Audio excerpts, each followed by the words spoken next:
नमस्कार, बहुत स्वागत है आपका।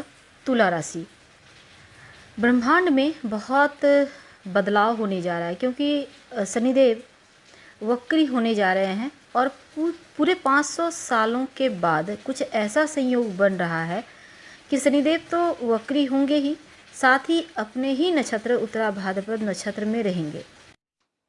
ज्योतिष शास्त्र के अनुसार शनिदेव को न्याय के देवता के रूप में जाना जाता है। जिस व्यक्ति पर शनिदेव की कृपा बरसती है तो वह गरीब से राजसी ठाट बाट तक का सफर तय कर लेता है। अगर शनिदेव का अशुभ प्रभाव पड़ जाए तो जीवन में बड़े बड़े नुकसान तो होता ही है, खतरा भी बना रहता है। शनिदेव इंसान के अच्छे बुरे कर्मों के अनुसार फल देने वाले ग्रह माने जाते हैं और वर्तमान में शनिदेव वक्री होने जा रहे हैं 13 जुलाई से। वैदिक ज्योतिष के अनुसार अगर आपकी कुंडली में शनिदेव का प्रभाव शुभ हो तो दिन दूनी रात चौगुनी तरक्की करता है और शनिदेव के प्रभाव से न्यायप्रिय भी बनता है और ईमानदार, काम के प्रति बहुत गंभीर और आलस्य दूर दूर तक नहीं होता। लेकिन अगर कुंडली में कमज़ोर हो जाए तो कई परेशानियां आती है। व्यावसायिक पेशेवर जीवन अच्छा नहीं रहता, धनहानि होती है, सम्मान की कमी होती है, सामाजिक जीवन सही नहीं रहता, वैवाहिक जीवन में समस्या, गलत निर्णय लेकर हमेशा फंस जाएंगे और नुकसान भी करवा लेते हैं। लेकिन अगर कुंडली में शनिदेव वक्री हो तब उनका कुंडली में गोचर करना उनके भाव स्थान के मुताबिक परिणाम देता है। लेकिन अगर कुंडली में वक्री अवस्था में शनिदेव हो तो अधिक प्रभावी और बलशाली हो जाता है। जैसे कि शनिदेव को कर्म का फल देने वाला कहा गया, अब वक्री हो जाएंगे तो शुभ अशुभ दोनों ही फल बहुत ज़्यादा देंगे, परिश्रम भी करवाएंगे, तो एक ही कार्य को दोहराने के लिए प्रेरित भी कर देते हैं वक्री शनि। तो जब ब्रह्मांड में शनिदेव वक्री होंगे तब इसका प्रभाव आपकी लाइफ पर क्या होगा, चलिए जानते हैं विस्तार से। वीडियो के अंत तक बने रहिए और ये प्रेडिक्शन चंद्र राशि पर आधारित है। तो आपकी लाइफ पर इसका प्रभाव क्या पड़ेगा, क्योंकि शनिदेव आपकी कुंडली में चौथे पांचवें घर के स्वामी हैं और संपत्ति, प्रॉपर्टी, जीवन में शिक्षा, संतान, इनकम, ये चीज़ें शनिदेव आपको देते भी हैं और आप सबसे प्रिय राशि भी हैं।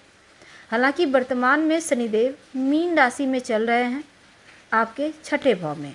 अब देखिए, इस भाव में शनिदेव कारक हैं तो मीन राशि में बैठे हैं, तो मीन राशि में बैठने के बाद बहुत अच्छा फल नहीं दे पाते क्योंकि थोड़ी सी भ्रम, थोड़ी उदासी, थोड़ा आलस्य देते हैं।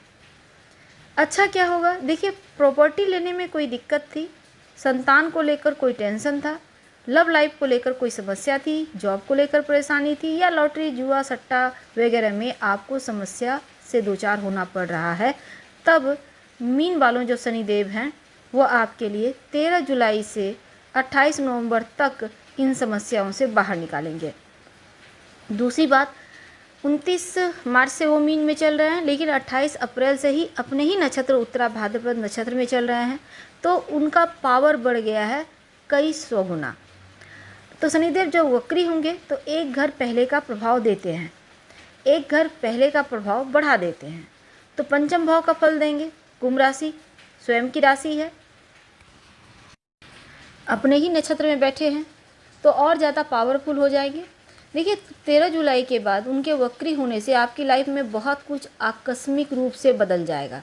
शनिदेव वक्री होंगे तो जीवन पर प्रभाव, सबसे पहले तो कर्ज में फंसे थे तो कर्ज मुक्ति के योग बनेंगे, और दूसरा महत्वपूर्ण बात यह है कि बिना वजह कानूनी अड़चन में फंस गए थे, इन चीज़ों से बाहर निकलेंगे। पारिवारिक जीवन में आप जो भी मुश्किलें थी, परेशानी थी, अगर आपको लग रहा था टेंशन बहुत हो रहा है, तो अब चीज़ें सॉल्व होती नज़र आएगी। अपना मकान, वाहन, संपत्ति, प्रॉपर्टी प्राप्ति की खरीदने के योग बनेंगे और शनिदेव के वक्री होने से पंचम भाव के प्रभाव को भी देंगे, यानी लॉटरी, जुआ, सट्टा, शेयर मार्केट से लाभ देंगे। लव मैरिज के योग बनेंगे और प्रेम जीवन में कोई, अगर आप पहले से प्रेम जीवन में हैं तो कोई तीसरा व्यक्ति आकर विघ्न बाधाएं भी पैदा करने का प्रयास करेगा, तो यहाँ पर बुद्धिमानी आपको दिखाना होगा। बुद्धि यानी जो विद्यार्थी हैं, पढ़ाई लिखाई के मामलों में समय अनुकूल चलेगा और अगर आप प्रॉपर्टी वगैरह जैसे कि पैतृक संपत्ति प्रॉपर्टी को लेकर परेशान थे, अब आपका कब्जा आपकी संपत्ति पर हो जाएगा। थोड़ा प्रयास करें, यानी संपत्ति प्रॉपर्टी का लाभ या उनसे लाभ होगा। तो अब बहुत ज़्यादा परेशानी नहीं होगी, उनका समाधान शनिदेव के वक्री ही होते दिखेगा। अगर आप बार बार प्रतियोगिता परीक्षा की तैयारी करें, एग्जाम दे रहे हैं, इंटरव्यू वगैरह में आप सिलेक्शन नहीं हो रहा था, अब होगा। जॉब का जो एक तनाव था जॉब को लेकर, उससे बाहर निकलेंगे। मनचाहा आप अगर विद्यार्थी का एडमिशन लेना चाहते हैं, मनचाहा सब्जेक्ट या मनचाहे जगह आपका एडमिशन हो सकता है, तो यहाँ पर लाभ है। अगर आप शनिदेव से संबंधित कोई काम करते हैं, पृथ्वी के नीचे से निकलने वाली चीज़ जैसे लोहा है, माइनिंग है, कोयला है, गैस है, ऑयल है, या आप कृषक भाई हैं, तो आपके लिए ये समय बहुत उत्तम रहेगा। इन चीज़ों से लाभ होता दिखेगा। और विदेशी ज़मीन से लाभ या विदेश जाने के योग बनेंगे। इंपोर्ट एक्सपोर्ट का भी यहाँ पर उससे लाभ होता आपके लिए दिख रहा है। वैसे अगर रिश्तों में दूरियां थी वो समाप्त होगा। जीवन में लाभ तो होगा, परिवार के लोगों के साथ तालमेल बढ़िया रहेगा। और बस यहाँ पर आपको धन वगैरह के मामलों में थोड़ा सतर्क रहना है, किसी को उधार वगैरह ना दें। और आपके लिए समय अनुकूल चल रहा है, समय का सदुपयोग कीजिएगा। समय का सदुपयोग नहीं करेंगे तब दिक्कत है। वैसे तो अगर प्रॉपर्टी वगैरह में विवाद चल रहा था, कानूनी अड़चन थी, केस मुकदमा था, तो अब तुला वालों आप उनसे भी बाहर निकल आएंगे, घूमने फिरने जा सकते हैं और ज़बरदस्त तरीके से लाभ होना शुरू हो जाएगा। एक से ज़्यादा स्रोत से धन आएगा। अगर आप संतान प्राप्ति के लिए प्रयास कर रहे थे तो संतान प्राप्ति के योग भी बनेंगे।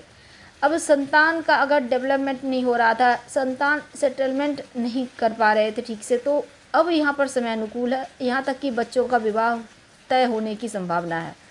कर्ज मुकदमे से भी मुक्ति, यानी उनके वक्री होने से लगभग सारे फायदे मिलेंगे जो आपको मिलना चाहिए। उपाय क्या करेंगे? रोज शाम में ओम शनिश्चराय नमः इस मंत्र का जप कीजिए। और दूसरा, आपके लिए शनिवार के दिन पीपल के नीचे अगर दिया जलाना शुरू कर दें तो अच्छा रहेगा। हम आपसे विदा लेते हैं। जानकारी अच्छी लगे तब लाइक कर सब्सक्राइब करें, शेयर करें, कमेंट करें। धन्यवाद।